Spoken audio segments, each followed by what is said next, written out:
Beautiful Stories from Shakespeare. By E. Nesbit. Presented by Atlas Audiobooks. All's well that ends well. In the year 1300 and something, the Countess of Roussillon was unhappy in her palace near the Pyrenees. She had lost her husband, and the King of France had summoned her son Behram to Paris, hundreds of miles away. Behram was a pretty youth with curling hair, finely arched eyebrows, and eyes as keen as a hawk's. He was as proud as ignorance could make him, and would lie with a face like truth itself to gain a selfish end. But a pretty youth is a pretty youth, and Helena was in love with him. Helena was the daughter of a great doctor who had died in the service of the Count of Roussillon. Her sole fortune consisted in a few of her father's prescriptions. When Behram had gone, Helena's forlorn look was noticed by the Countess, who told her that she was exactly the same to her as her own child. Tears then gathered in Helena's eyes, for she felt that the Countess made Behram seem like a brother whom she could never marry. The Countess guessed her secret forthwith, and Helena confessed that Behram was to her as the sun is to the day.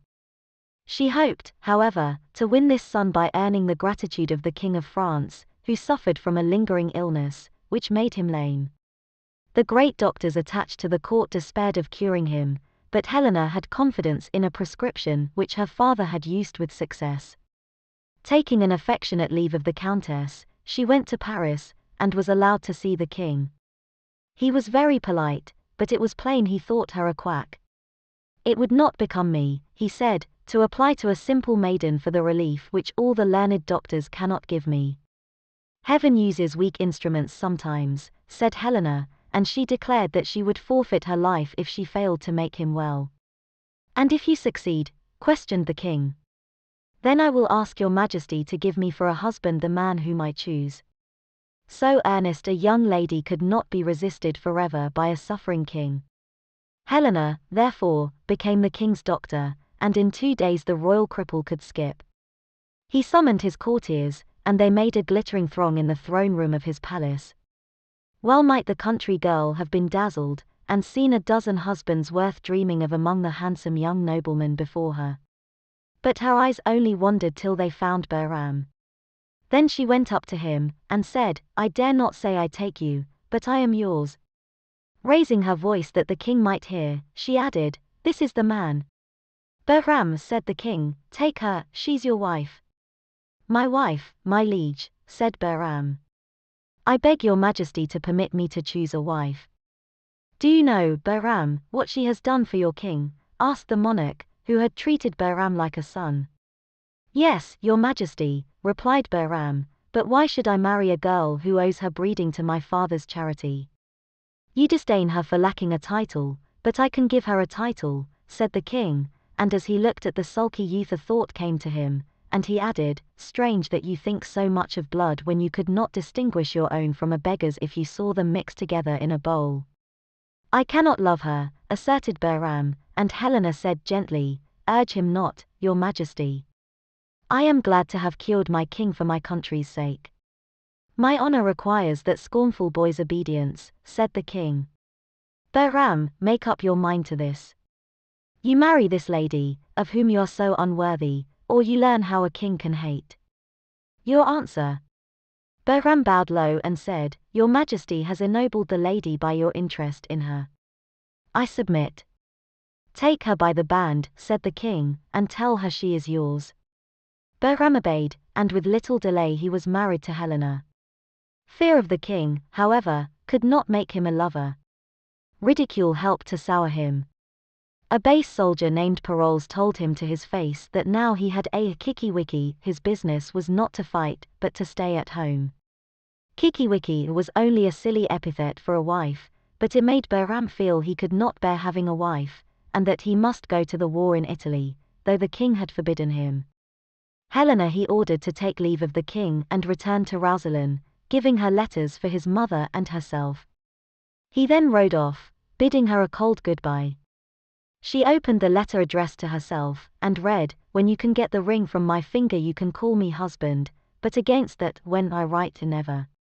Dry-eyed had Helena been when she entered the king's presence and said farewell, but he was uneasy on her account, and gave her a ring from his own finger, saying, "If you send this to me, I shall know you are in trouble, and help you." She did not show him Bertram's letter to his wife. It would have made him wish to kill the truant count, but she went back to Rosalind, and handed her mother-in-law the second letter. It was short and bitter. "I have run away," it said. "If the world be broad enough, I will be always far away from her." "Cheer up," said the noble widow to the deserted wife. "I wash his name out of my blood, and you alone are my child." The dowager countess, however, was still mother enough to Bahram to lay the blame of his conduct on Paroles, whom she called a very tainted fellow. Helena did not stay long at Rosalind. She clad herself as a pilgrim, and leaving a letter for her mother-in-law, secretly set out for Florence. On entering that city she inquired of a woman the way to the pilgrim's house of rest, but the woman begged the holy pilgrim to lodge with her. Helena found that her hostess was a widow, who had a beautiful daughter named Diana. When Diana heard that Helena came from France, she said, "A countryman of yours, Count Rosalind, has done worthy service for Florence." But after a time, Diana had something to tell which was not at all worthy of Helena's husband. Bahram was making love to Diana. He did not hide the fact that he was married, but Diana heard from Paroles that his wife was not worth caring for. The widow was anxious for Diana's sake, and Helena decided to inform her that she was the Countess Rosalind. "He keeps asking Diana for a lock of her hair," said the widow. Helena smiled mournfully, for her hair was as fine as Diana's, and of the same color. Then an idea struck her, and she said, "Take this purse of gold for yourself. I will give Diana 3,000 crowns if she will help me to carry out this plan. Let her promise to give a lock of her hair to my husband if he will give her the ring which he wears on his finger. It is an ancestral ring. 5 counts of Rosalind have worn it, yet he will yield it up for a lock of your daughter's hair. Let your daughter insist that he shall cut the lock of hair from her in a dark room, and agree in advance that she shall not speak a single word." The widow listened attentively, with the purse of gold in her lap. She said at last, "I consent, if Diana is willing." Diana was willing, and strange to say, the prospect of cutting off a lock of hair from a silent girl in a dark room was so pleasing to Bahram that he handed Diana his ring, and was told when to follow her into the dark room. At the time appointed he came with a sharp knife, and felt a sweet face touch his as he cut off the lock of hair, and he left the room satisfied, like a man who is filled with renown, and on his finger was a ring which the girl in the dark room had given him. The war was nearly over, but one of its concluding chapters taught Bahram that the soldier who had been impudent enough to call Helena his Akiki-wiki was far less courageous than a wife. Paroles was such a boaster, and so fond of trimmings to his clothes, that the French officers played him a trick to discover what he was made of. He had lost his drum, and had said that he would regain it unless he was killed in the attempt. His attempt was a very poor one, and he was inventing the story of a heroic failure, when he was surrounded and disarmed. "Porto Tartarossa," said a French lord. "What horrible lingo is this?" thought Paroles, who had been blindfolded. "His calling for the tortures," said a French man, affecting to act as interpreter. "What will you say without them?" "As much," replied Paroles, "as I could possibly say if you pinched me like a pasty." He was as good as his word. He told them how many there were in each regiment of the Florentine army, and he refreshed them with spicy anecdotes of the officers commanding it. Bahram was present, and heard a letter read, in which Paroles told Diana that he was a fool. "This is your devoted friend," said a French lord. "He is a cat to me now," said Bahram, who detested our hearthrug pets. Paroles was finally let go, but henceforth he felt like a sneak, and was not addicted to boasting. We now return to France with Helena, who had spread a report of her death, which was conveyed to the Dowager Countess at Rosalind by Lefou, a lord who wished to marry his daughter Magdalene to Bahram. The king mourned for Helena, but he approved of the marriage proposed for Bahram, and paid a visit to Rosalind in order to see it accomplished. "His great offense is dead," he said. "Let Bahram approach me." Then Bahram, scarred in the cheek, knelt before his sovereign, and said that if he had not loved Lefou's daughter before he married Helena, he would have prized his wife, whom he now loved when it was too late. Love that is late offends the great sender, said the king. Forget sweet Helena, and give a ring to Magdalene. Bahram immediately gave a ring to LeFou, who said indignantly, It's Helena's. It's not, said Bahram. Hereupon the king asked to look at the ring, and said, This is the ring I gave to Helena, and bade her send to me if ever she needed help. So you had the cunning to get from her what could help her most. Bahram denied again that the ring was Helena's, but even his mother said it was. You lie, exclaimed the king. Seize him, guards. But even while they were seizing him, Bahram wondered how the ring, which he thought Diana had given him, came to be so like Helena's. A gentleman now entered, craving permission to deliver a petition to the king.